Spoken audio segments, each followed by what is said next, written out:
Elevate your business, making the moves that matter.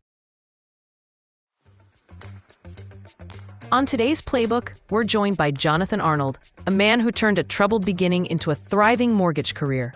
From earning his GED at 16 to leading a team that closed over $57 million last year, Jonathan doesn't just do loans. He reshapes financial futures. He's a challenger. He believes the most qualified clients are often the most overlooked, and he goes deep. His breakthrough approach? Transformational conversations that reframe how people think about real estate, wealth, and decision-making. This episode is about belief, strategy, and unlocking what's truly possible. Let's dive in. Elevate your business, starting now. All right, we've got Jonathan Arnold on our Elevate podcast today. He has been in business since 2003. He crushed it last year with $57 million with his team. And he has a unique belief. He believes that the most qualified clients are the most underserved in the market. And we're going to talk about that a little bit today. So I want to welcome you, Jonathan, to the Elevate podcast. Jonathan, before you got into the mortgage industry, you told me you were in car sales. Is that correct? I was. I got in so much trouble as a kid. I just had such a spotty, history of getting in trouble that I had a hard time actually getting a job in car sales. And we have this street that has a bajillion dealerships on it covering 2 counties. And I literally went into every single lot and nobody would hire me. But I found out where they drank. And I got a job waiting tables there, literally with the goal of strategically befriending somebody to get me a job. And it took me about 3 months and they took a shot on me. And like the first month, I broke their sales record and quickly realized I'm good at sales, and found mortgages through some mutual friends, and somebody took a shot on me to bring me into their mortgage company. So that started my career 6 months after a short car salesman position. So you clearly are a strategic type of guy, because you had to think about it. You couldn't get a job and you decided, you know what, I got to go hang out where they are. And I got to go build relationships and see if I can get a job. So not very many people would actually, think that way. So you're very strategic. And I'm sure you do that in your business as well. 100%. When you got into mortgage, what was your first role? Did you go right into lending or did you start in a different position? And we started at a subprime mortgage company, which was the largest in the state of Michigan. And I was not the old guard. There had been, I started in 2003 and there had been a pretty established group of people that were like the main originators. And this particular company had a really good knack at advertising. And so the phone rang a lot. Well, the group I came in with, we did not get to answer the phone. We cold called. And it was probably within my first week, they had me on the phones already. I got licensed kind of immediately. I passed the test, first shot. Because I did so well in car sales, I could drive whatever I wanted. Come in, go whenever I wanted. And so I went back to my 1987 Toyota Camry, and we, being subprime, part of the deal was we would meet face to face with all of our clients. I would always tell the clients, you'd hear me before you see me, because my car was like a 1987 Toyota Camry and this thing had a bad exhaust. It was given to me by a family member. It meant something to me. And, within my first couple of weeks, I realized my superpower. And my superpower was that I could call somebody and in 30 seconds gain enough trust to have them tell me everything about their life. And I realized in that moment that for the rest of my life, I'm going to, be able to provide, and that this is the way. Led that company in sales for the next 13 years. But in the beginning, it was just out working people. So Fridays, at 4:00, I'd be in my cube that I shared like a big post with. So it wasn't even a full cube. It was like a quarter cube. And, I'm in my zone, just calling and calling and calling. My method was to cross the name off when I talked to them, and I got a no.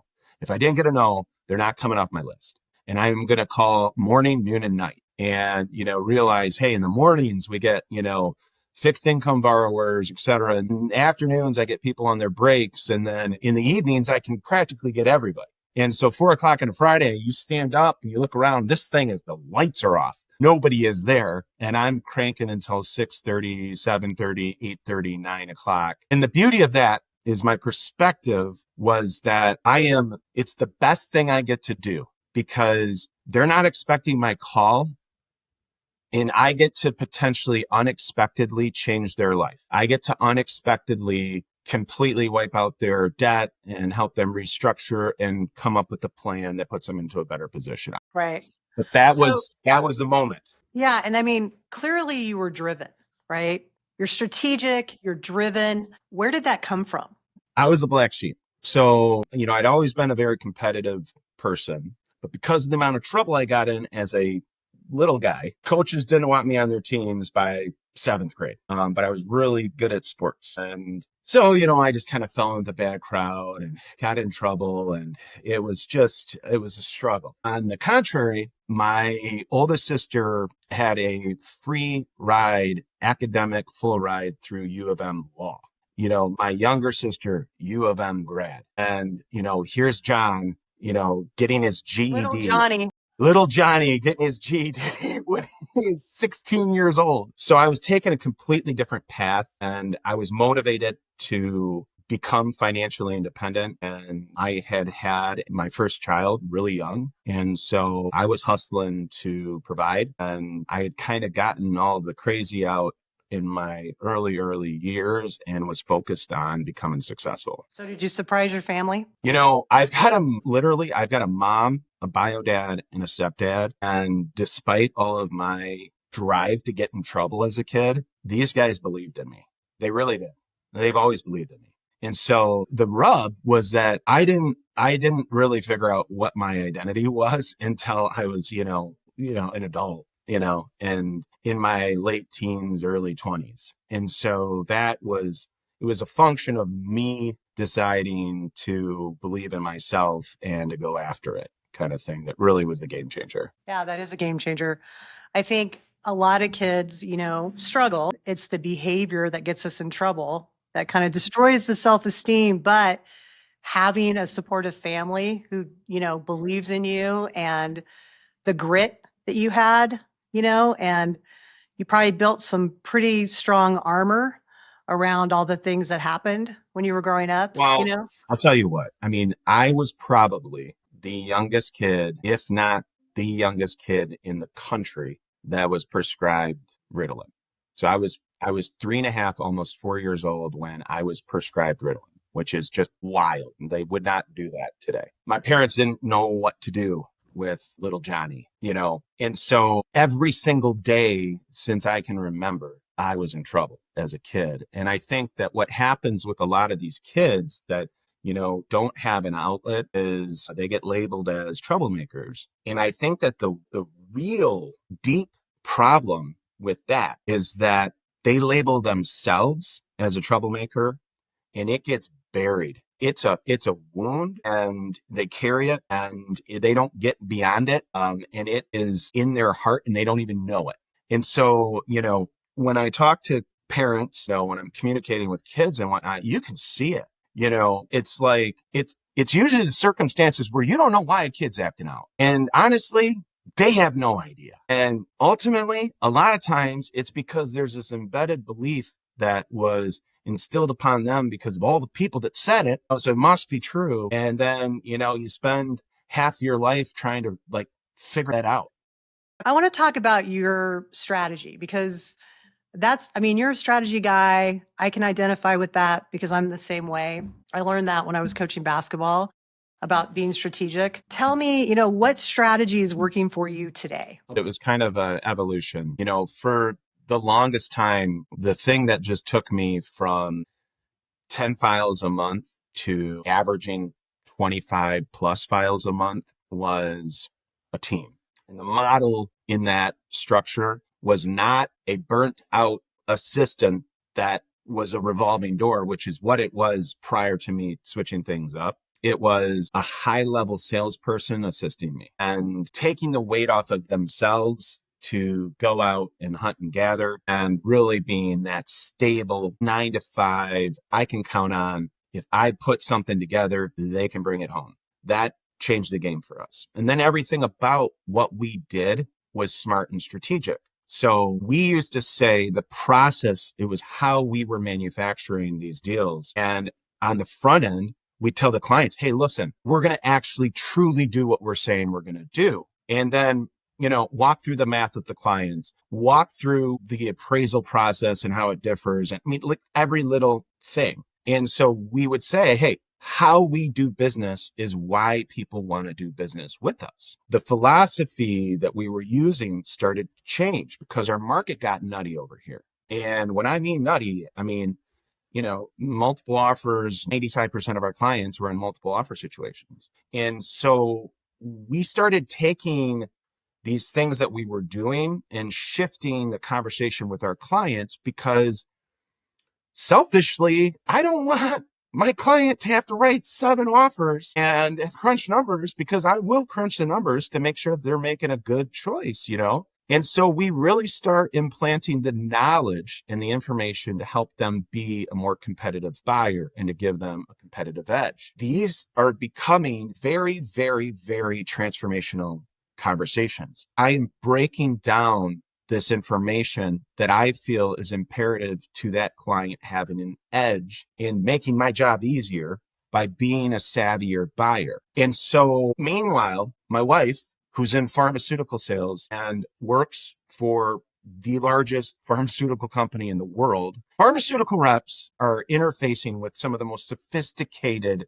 people in the world. And what does the company that has the most money to develop their sales force do to train their sales force? Is they basically teach them not to sell. They basically teach them to challenge thinking and challenge ideas and insert information to help their people be more informed as it relates to the choices and the decisions that they're making as it relates to the care of their clients. You said to me that you are working with the most underserved clients. I'm talking about the client that your realtor partner, your financial planner, your CPA, anybody that is an influencer in your circle that normally refers you. I'm talking about the client that when they hear that that person is thinking about something related to real estate, they already know they're qualified.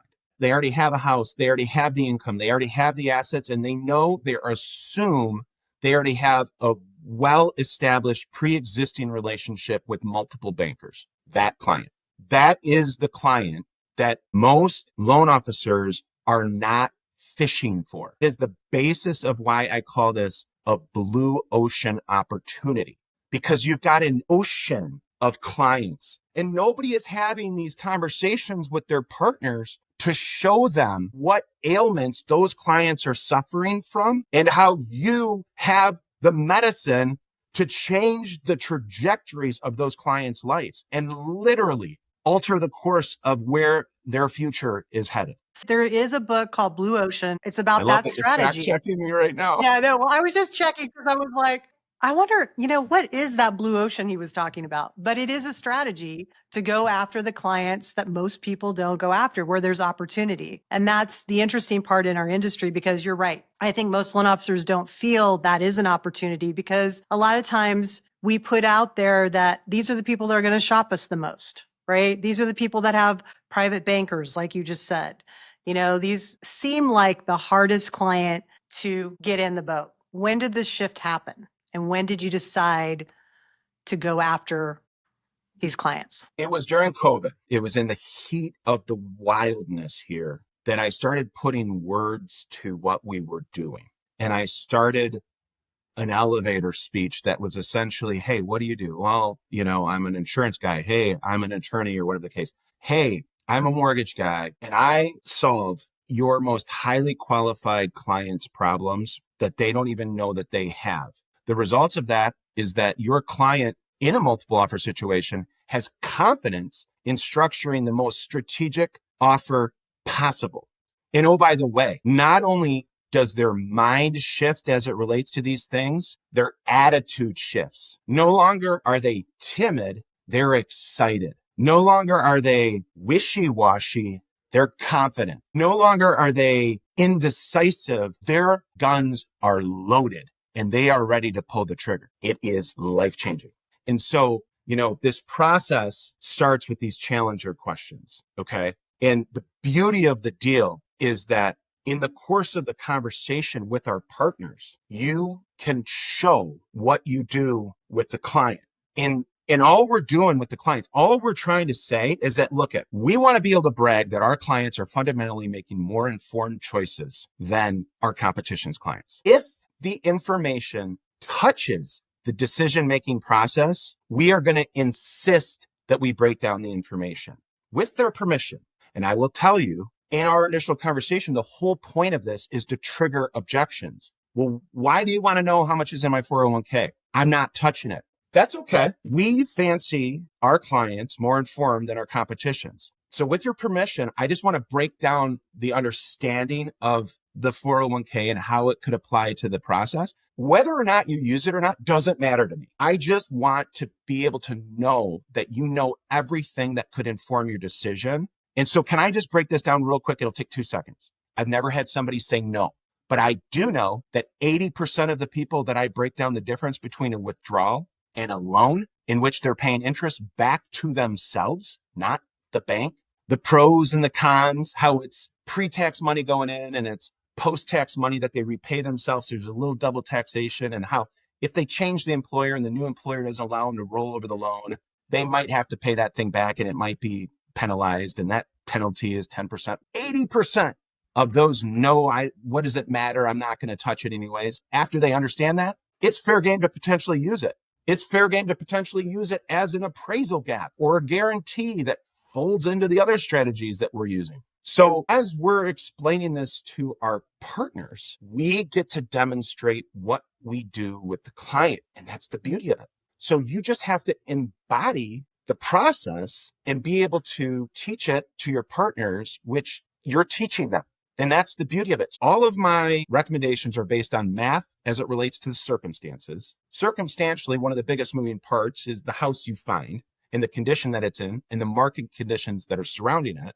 But as it relates to my understanding of the market, all I can look at is the evidence that's before us. Statistics, news articles informing us on happenings in the area, trends, and then what I can physically see with my own eyes. We have expanded our airport to an international airport. We've got 5 billionaire families that are on second and third generational wealth that have literally bulldozed neighborhoods and communities and rebuilt them. We've got a 4-decade-old medical hub, and we've got this organization who's purely responsible for creating economic growth. I've got one client that has 10 800,000 plus multifamilies that lives in California, that has a degree from Berkeley, will never step foot in Michigan, and has decided to diversify their portfolio and buy real estate in our backyard because they feel like they have some of the highest upside in the country. They're buying here off of pure speculation. See, the agents don't have these words. Now, when the client hears these words, it's saucer eyes. I asked the client at the beginning of the conversation what their hot take was. When you ask somebody where they think the market's going to go in the next 3 to 5, 7 years, half the time, the most sophisticated buyer, the guy that has the money in the bank, the job, the income, the credit, everything, they're like, well, geez, it's just a matter of time until this market settles out. What goes up must come down. Is it okay if I give you a quick hot take on it? And I go in. Now, sometimes I can do it in 2 minutes. Sometimes they already get it and I can just emphasize it. Here's what I try to do. COVID, year 1, 15% appreciation, Greater Grand Rapids market. Year 2, 17%. Year 3, 20%. By the way, these are record high appreciation rates in our market. Then the rates jump up 7%. Next year, 7%, in spite of markets that have been down all across the country as a matter of the rates being higher. I call this a litmus test. In spite of high rates, we still are sticking at a 1-month supply and we're still hitting 7% return. What's going to happen when eventually the feds drop the rates, which we probably think is going to happen? More pressure on the market, more buyers in the market, inventory's not coming out of the woodwork. So we go back to those COVID numbers, probably 10 to 15%. Push that out 7 years. What's the average return? Well, if it's anywhere between 7 and 10%, what has that investment done? Almost doubled. What did it do 7 years ago? Doubled. Sign me up. This is where it gets wild. This is where it gets wild. This is a turning point in almost all the conversations. All of a sudden, that ideal client that was stuck at 600. Why are you stuck at 600? Because I don't want my payment over $4,000 a month. Why don't you want your payment over $4,000 a month? Because that's what it needs to be at in order for us to maintain our lifestyle. Okay, interesting. I'm gathering my information from them. Where do you work? Oh, you're there, 80,000. Oh, you're there, 100,000. How much is in your 401k? 150. How much is in your 401k? 200. How long you guys been there? Respectively, 10 years a pop. How much you guys contributing to your 401k annually? I max mine. I just go to the match. Have you heard the rule of 7 in the stock market? Where if you looked at the history of the stock market, any 7-year period of time, even if there's 2 recessions in there, from start to finish, your money doubles, right? And so I have to drive home the fact that, look at, you guys just happen to be lucky to be living in this market and buying where people are buying real estate off of pure speculation. It puts this investment in a category that's almost really like your 401k. Now, wait a minute. I would making my advice based on math as it relates to circumstances. And circumstantially, if you got a match, I would never recommend not doing that match. However, if you're exceeding that match, I would throw out the idea that theoretically, this investment could parallel that investment, with the dividend being you get to live in this, and that they're very similar buckets. And if you're maxing out $25,000 in your 401k, what about the idea of you only throwing half of that in there, 12 grand? What did we just free up? $1,000 a month. $1,000 a month. What does that impact as it relates to purchase price? We're talking what? 100 grand? All of a sudden, the tire kicker at 600,000 realizes the opportunity that nobody provided the evidence for in that market is beyond what they had initially. They didn't even think about putting their payment in the same light as their retirement 401k. investment. Yep. It wasn't even connected. So we connect that. Now we go through this series of questions, okay?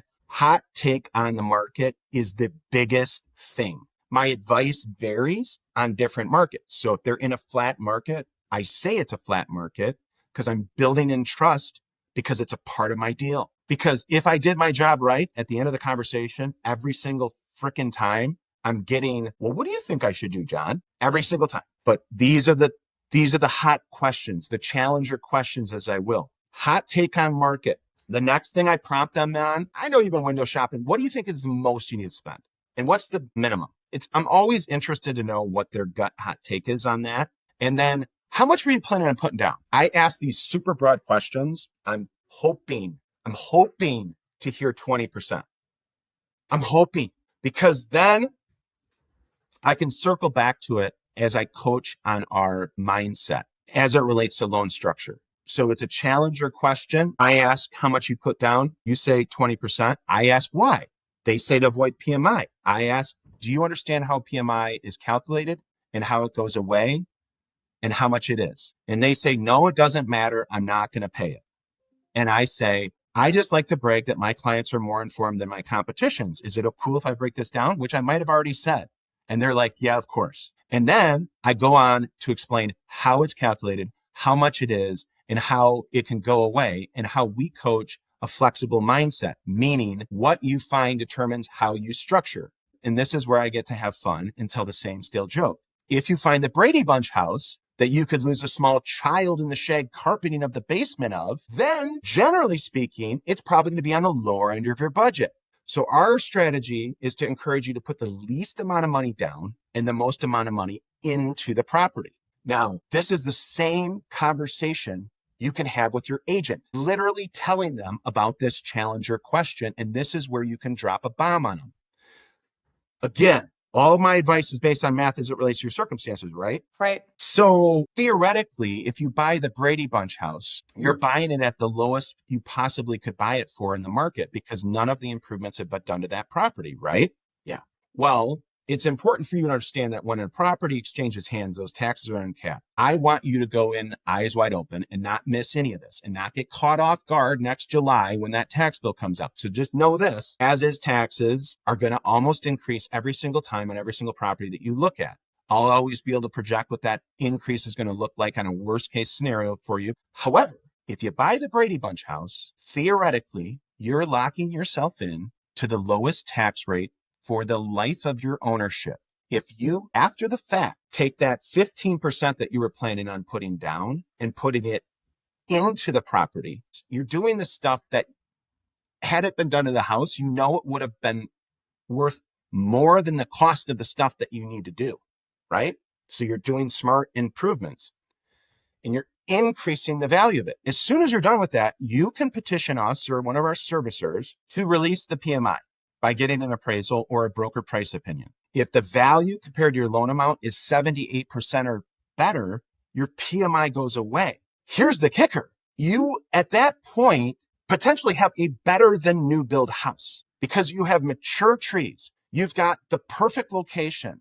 You've got the bones in the structure. And by the way, you just changed the galley bathroom that prior to you talking to us, you guys, husband and wife, are like ships passing in the night when you're in there, right? You just changed that into your dream master bath, steam shower, dual vanities, room to mill around. And all of a sudden, the majority of the time that you spend together with your spouse is where? It's in your bathroom. And now you're naming your first kid after us because it was this idea that gave you permission to spend the 15% that you thought had to go down to avoid your $100 a month PMI payment and buy in the neighborhood that you knew you wanted to be in because of the beautiful mature trees and its location to the elementary school and the sidewalks and its established feel, and turn it into the absolute dream layout with the tile that you guys picked out together. It's life-changing trajectory. So inside of this conversation and this challenger question, somebody is getting saucer eyes because they have been kicking tires only looking for that HGTV ready house. And all of a sudden, there's math to support it making sense to potentially buy the Brady Bunch house because of the tax situation. And all of a sudden, you've got one or the other that completely changes their idea as it relates to what will potentially work. And little by little, as we go through each one of these challenger questions, the scope of what will work on the market opens way up. And I say that prior to the agent having a compelling reason in their heart to get us to talk to them, they're not truly able to work at the top of level that they're capable of. And that the probability that the outcome is going to be the best desired results will never be the highest it can be because nobody challenged their client's understanding of the market. Nobody challenged the client's understanding of loan structure strategy, fixed mindset versus flexible mindset. This has been mind-blowing. And I'm sure people are sitting there listening to this going, wow. But I want to just remind, like you're educating, you're very articulate about what you're talking about. You understand your market, your area, right? And you're guiding them, which is building this trust, right? So if someone was sitting here right now listening to this and they're thinking about, how do I start doing this in my business?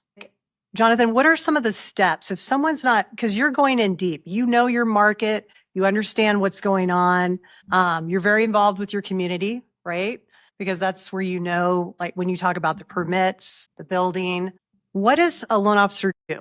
I had been involved with our local real estate associations, Young Professional Network. They let me in. I don't know why, because the gray hairs are starting to pop these days. But they always do kind of like this economic address Forecast.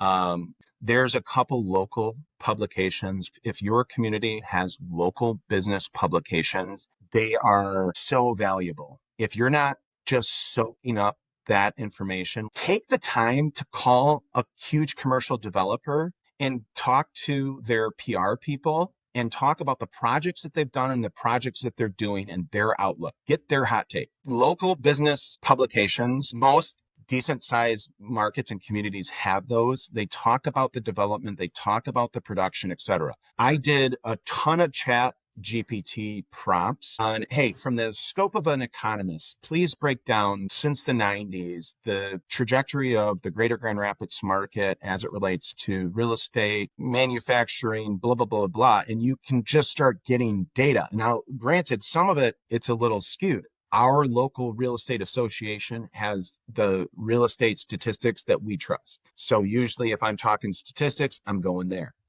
A lot of times, your stories, you just don't know how to weave them in.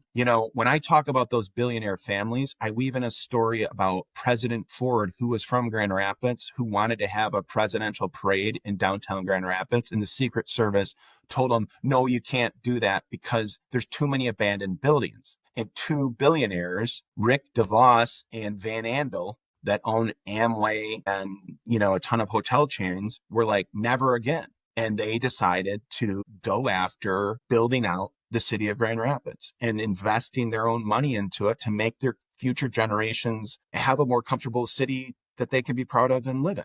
And so I go deep on it, and I just seek to understand. You're curious. 100%. You're asking a lot of questions. What would be the last piece of advice you'd want to leave our listeners with? I would package what I call transformational conversations into this system, because, if I liken it to the pharma side of things, because the symptoms can basically describe every single client that they're working with. And so the cure or the prescription is the knowledge that you have inside that you already know. It's just the packaging. We're trained and we think because we've got this shiny product or this, quick underwrite on this deal or this bond loan or whatever the case, that's what we should be talking about. But the reality is the most sophisticated clients, the one that we know for sure is pre-approved, is the one that nobody is challenging. Nobody is challenging their understanding of the market. So they might be completely skewed as it relates to where things are, what the trajectory of things is. Nobody's challenged their mindset as it relates to loan structure. Nobody's talked about having a flexible mindset. Nobody's talked about how easy it is to buy a Brady Bunch house, and that between your resources and your partner's resources, which, by the way, they might not have the resources, but what a great excuse to get resources. What a great excuse to call contractors and have them in your freaking cell phone, because you've got a sophisticated client that wants to put $150,000 into the improvements of a property because of your ideas. So flexible mindset, hot take on the market, asset sourcing. These are the biggies. We have the conversations every single time. It's the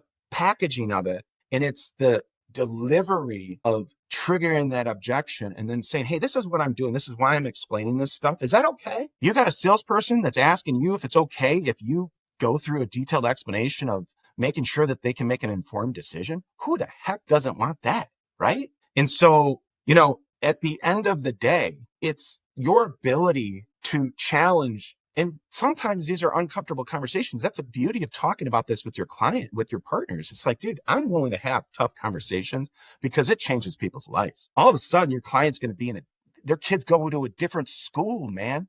They're in a different socioeconomic class because of our willingness to take the time to challenge their thinking. You are brain tattooing them. And that is lasting impact on their lives. And so I would just encourage people to take what they do, repackage, and then plant that value back in your heart as it relates. Oh, wait a minute. This is way beyond rate. This is way beyond like what I thought was my value to my realtors and people that they normally don't even think, that they don't have a compelling reason in their heart to refer these people. So I would encourage you to get your arms around that compelling reason and then start sharing these stories that you have, and start sharing your transformational experiences that the clients have because of your willingness to challenge their thinking. And then you can use those stories to plant seeds for your partners to identify, hey, this guy's in that same situation. Hey, I got a client whose mom got denied by the credit union because the credit union wasn't willing to show them how to create a recurring draw against their retirement account and said that they couldn't qualify for both properties.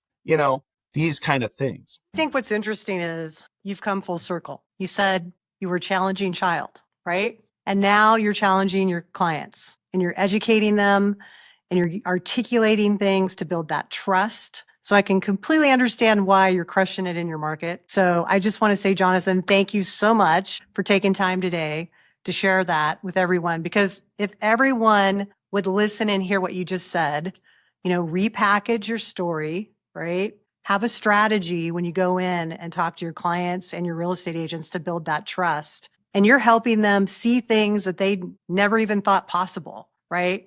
Based on a possible investment or a house that they thought they may never buy. And they're increasing their purchase power. So you're doing a lot of education to help your borrowers. So I can completely understand why you've got that trust built, and especially with your team.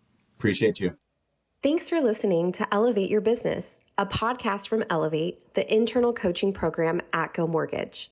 Glad you could be here for today's playbook.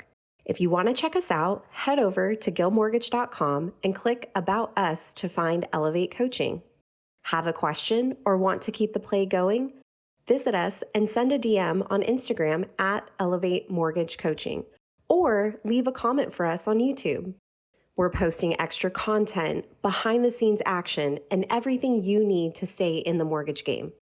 On Elevate Your Business, we share real stories and strategies from top producers to help you move forward. So ask yourself, what are you waiting for? It's time to elevate.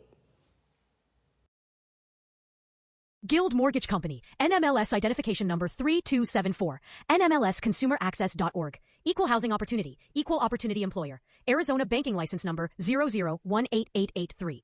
Licensed by the Department of Financial Protection and Innovation under the California Residential Mortgage Lending Act. Massachusetts Mortgage Lender and Broker License number MC3274. Licensed by the Mississippi Department of Banking and Consumer Finance. Licensed by the New Jersey Department of Banking and Insurance. Nevada Mortgage Company number 1141. Oregon Mortgage Lending number NL176. Rhode Island licensed lender and third-party loan servicer. Guild Mortgage Company, 5887 Copley Drive, San Diego, California, 92111. For licensing, visit guildmortgage.com/licensing. All loans subject to underwriter approval. Terms and conditions apply. Subject to change without notice. Elevate is an internal Guild Mortgage Company coaching program and not a separate entity. Podcast content is provided for informational purposes and based on publicly available materials or tactics used in the industry. The views, strategies, or opinions discussed do not necessarily represent those of Guild Mortgage Company or its affiliates. Intended for mortgage industry professionals only. Paula Nirschl, NMLS number 383396. Jonathan Arnold, NMLS number 129471. Thank you for joining us on Elevate Your Business, a podcast for mortgage professionals brought to you by Elevate, the internal coaching program at Guild Mortgage.